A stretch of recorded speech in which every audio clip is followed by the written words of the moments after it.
Welcome back to Big Riff Energy. We're back with another top 10 list. I've had a lot of requests for this one. Today we're doing what I would say is probably my favorite subgenre of metal, doom metal. You will notice a band will be obviously absent from this list. It's the band that invented it. Black Sabbath invented this genre, maybe by accident, but they invented it on the first two albums, perfected it on the third album, and on the next few, pushed it into new territory. And you could make a best doom metal album list that only had Black Sabbath on it, but that would be kind of redundant. We're going to start with not the big four, but the big five. Number one from 1984, we've got Trouble with Psalm 9. This was released on Metal Blade Records, and it was actually self-titled when it came out, but years later they would make a self-titled record with Rick Rubin, so now we call this Psalm 9. When I do these lists, they are in chronological order. However, this album has a strong case for being the number one doom album as far as quality as well. It may be the best album on this list. Trouble has all the doom and gloom and that aspect of this subgenre that was created by Black Sabbath, but they also have the more aggressive, epic, twin guitar attack of bands like Judas Priest. Really powerful riffs, really scary guitar parts and vocals and lyrics, epic guitar harmonies, epic solos. This record was hugely instrumental in the history and the trajectory of doom metal, but also just heavy music, period. When you have Metallica stealing your amp settings as they're going into the studio for Ride the Lightning, you're doing something right. When you inspire the New Orleans sludge metal scene and the Scandinavian black metal scene equally, you're doing something right. Especially if you've got diabolical black metal dudes aping your riffs when your songs are written with Christian themes. That's Trouble with Trouble, or we're calling it Psalm 9, 1984. Put it on the shelf. Number two from 1985, we have Pentagram Relentless. This was self-released when it came out, and it was also self-titled. And then later, Peaceville reissued it, and we now refer to it as Relentless. I was introduced to Pentagram when Relapse put out the First Days Here compilation. This is a collection of their 1970s recordings that were never released back in the day, which is great stuff, but the real magic happened when the founding member, Bobby Liebling, met Victor Griffin and Joe Hasselvander. Now we have an East Coast doom metal supergroup. Not only can all of these guys play every instrument, but all three of them are very formidable songwriters in their own right, individually, but also collectively. You put these brilliant doom metal minds together and you get a phenomenal, basically supergroup of a band, and it doesn't get better than their debut record, still heavier than a lot of stuff that has feebly tried to attempt it in the last few decades. That's number two. Pentagram with Pentagram, but let's call it Relentless, 1985. Put it on the shelf. Number three from 1987, we have Candlemass with their second album, Nightfall. This was originally released on Axis Records, but also later picked up and reissued by Peaceville. Full disclosure, Candlemass is my least favorite band on this list. However, I'm setting aside my personal feelings and admitting that they are a big deal when it comes to doom metal. They were basically the sole torchbearers of doom metal in Europe in the 80s. Their first two albums are obviously the best. There are things I love about the first one, and there are things I don't love about the first one. Same applies to Nightfall. I actually prefer the vocal sound and approach and vocal production on the first record. I also love the really creepy, cheesy 80s keyboard parts. I wish there was more of that type of stuff on Nightfall. However, if I were forced to listen to one of these albums on repeat for all eternity, it would definitely be Nightfall. This album includes what is Candlemass's finest hour, which is Bewitched, also one of the greatest music videos ever made. There are incredible riffs all throughout this album. I'll give you that. I just don't think this band is as heavy or doomy or gloomy or evil or scary as any of the other bands on this list. But I also knew if I didn't include Candlemass on here, I would be torn apart by the European metal representatives in the comments section. Much to my discontent, that is Candlemass with their second album, Nightfall, from 1987. Put it on the shelf.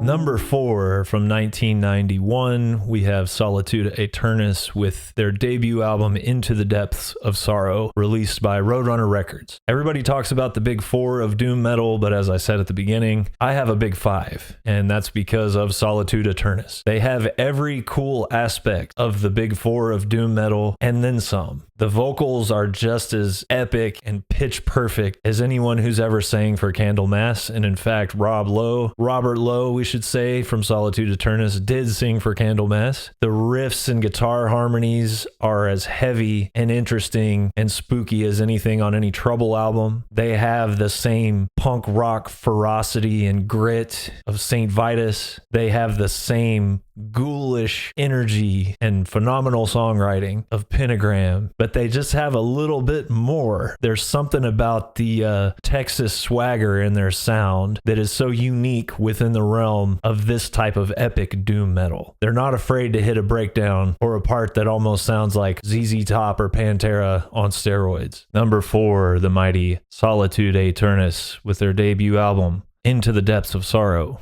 from 1991. Put it on the shelf.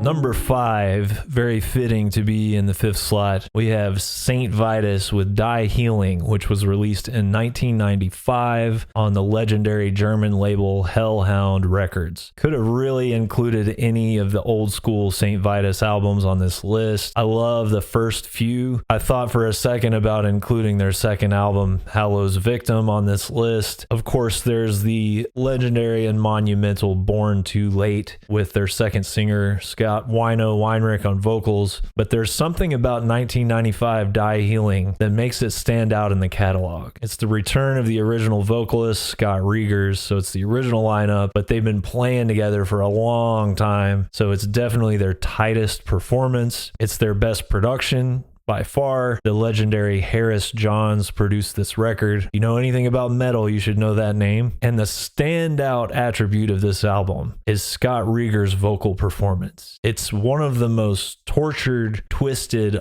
unhinged, dramatic, doomiest, craziest sounding vocal performances ever. He goes from soaring operatic clean vocals to like mental institution wails and everything in between. Great riffs, great songs, tight playing, solid production, and one of the most legendary and true doom vocal performances ever recorded. And this was during a time when this style of music couldn't have been more out of fashion. And instead of trying to fit in with what was going on at the time, St. Vitas leaned as hard into the crazy sounding, super snail paced, evil doom metal thing than they ever have, reaching depths of doom that few other bands have ever dared to explore, especially in the mid-90s. St. Vitas with Die Healing at number 5 from 1995. Put it on the shelf. Number 6 on our list is Burning Witch with the compilation album Crippled Lucifer. This came out in 1998 on Southern Lord Records. If you like really heavy, blown out Sun Model T style modern doom, crusty, really slow, really heavy with total just tortured madman vocals, this band invented that, and this band is the best at that. If you like doom metal where you're only going to hear one chord every 2.5 minutes and a guy screaming like he's on fire, listen to Crippled Lucifer by Burning Witch. I guarantee it's better than your favorite band in that style of music. Of course, this features Stephen O'Malley, who would go on to be in some other bands, but this is his finest work by far. Technically, this is a compilation album, but it's the only quote-unquote full length that Burning Witch released. All of these recordings are available in a box set from Southern Lord. I highly recommend picking it up.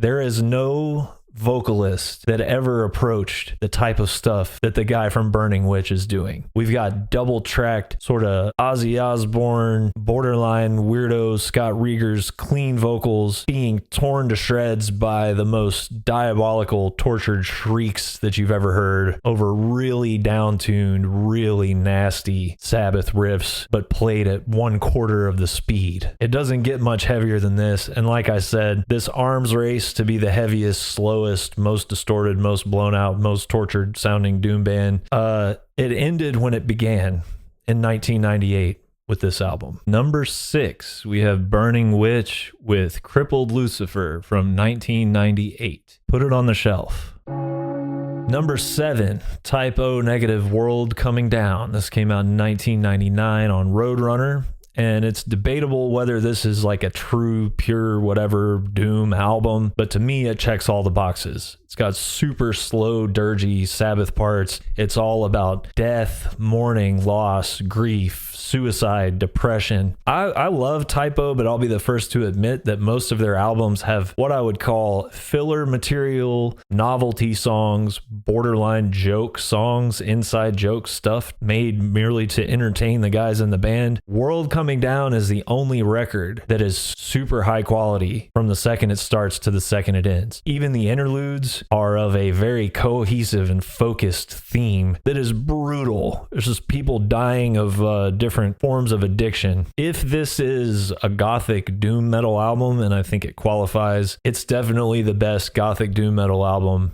ever made. It's one of the most tragic, painful, raw, honest pieces of music ever recorded. And by God, I count it as a doom album. Number 7, Typo Negative, World Coming Down from 1999. Put it on the shelf. Number 8, we have Warning, Watching from a Distance from 2006, released by the Miskatonic Foundation. This is the saddest metal album ever made by far. Patrick Walker brought an entirely new vocal approach to the doom genre. It's very theatrical, but it's very honest and just more full of pain than any doom vocal that has ever existed. Number 8, Warning, Watching from a Distance from 2006. Put it on the shelf.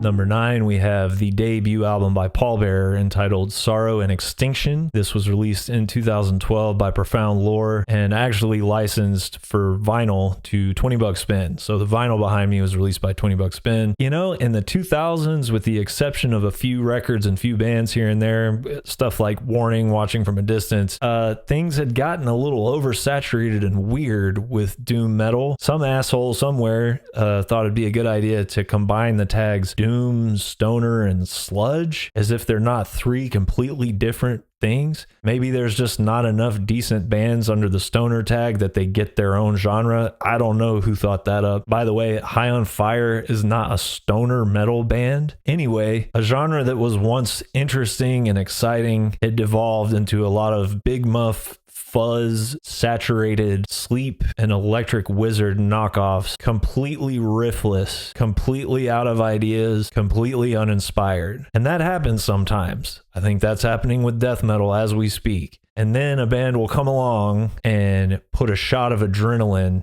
into the heart of a genre that is almost dead. And in 2012, that's what Pauleror did. They reminded us what doom is all about. They took the torch that was lit by bands like Sabbath, St. Vitas, Trouble, and carried it into the future, honored the sacred tradition of the riff, but also carved their own path in the genre.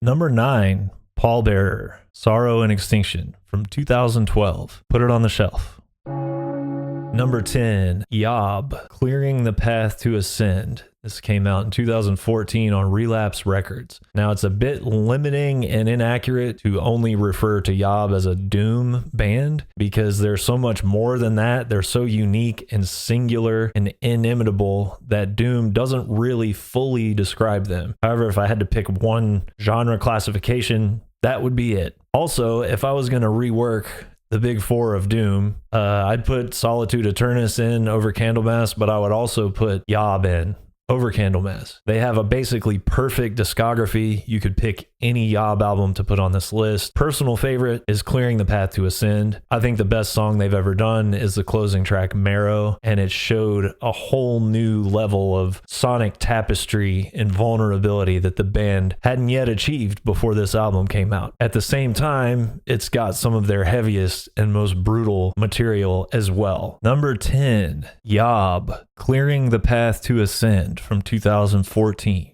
Put her on a shelf. Modern classic number 1, we've got Loss with Horizonless, which came out in 2017 on Profound Lore Records. Those of you who have been screaming about the lack of funeral doom representation on this list, here you go. I know that there are bands that were way more instrumental in creating this style of music, specifically bands in Finland, Skepticism, Thurgathon, stuff like that. But to me, the genre of funeral doom has just continued to get better and better and better over the decades, and one of the best examples of that is this album by Loss. I love their first album as well, but there's something even more expansive and epic about this one. It is a funeral doom album. You could say there's parts that are death doom. I know that's a fine line. There's parts that are even a little bit black metal inspired. There might even be semi-psychedelic elements. The vocals are about as brutal and guttural and nasty as you can get. Modern death metal vocalists take note. There's also some variety. There's some higher pitched, more kind of black metal, scary sounding stuff. They take full advantage of having two guitar players. It's not just like a rhythm guitarist and a lead guitarist. These guys are both really exploring interesting chord voicings. They are complementing each other's playing so well from start to finish, but rarely are they playing the exact same thing, which makes it such an engaging listen, especially on headphones. And sometimes there's even 3-part harmonies or call and response type movements between left guitar, right guitar, and bass guitar. Really fun, captivating stuff. A lot more exciting playing than what you would normally expect in such a dreary, crushing, depressing funeral doom type of album. Modern classic number 1, Loss with Horizonless from 2017. Put it on the imaginary shelf. Modern classic number 2, we've got Mournful Congregation with The Incubus of Karma, released in 2018 on 20 Buck Spin Records. More funeral doom, and these guys were at the forefront of developing and progressing this genre of music. You could put any Mournful Congregation record on this list, but for some reason I have always gravitated towards this one ever since it came out. There's a sense of melody, and there's an aspect to the production that I would describe as glimmering, shimmering, maybe even twinkly, I would dare to venture. And it just adds a sort of weird, melodic, uplifting sensibility to what would normally just be a crushing, pulverizing, tragic record. There's a very interesting and unique duality between the funereal pace of the music and the vocals, brutality coming out of this guy. Meanwhile, you have soaring guitar harmonies that are, just real shiny sounding. It's just such a cool juxtaposition of heavy, scary stuff and shiny, pretty stuff, and it makes for a really engaging listen. Modern classic number 2, Mournful Congregation with The Incubus of Karma from 2018. Put it on the celestial shelf. See what I did there? Just trying to stay true to the genre.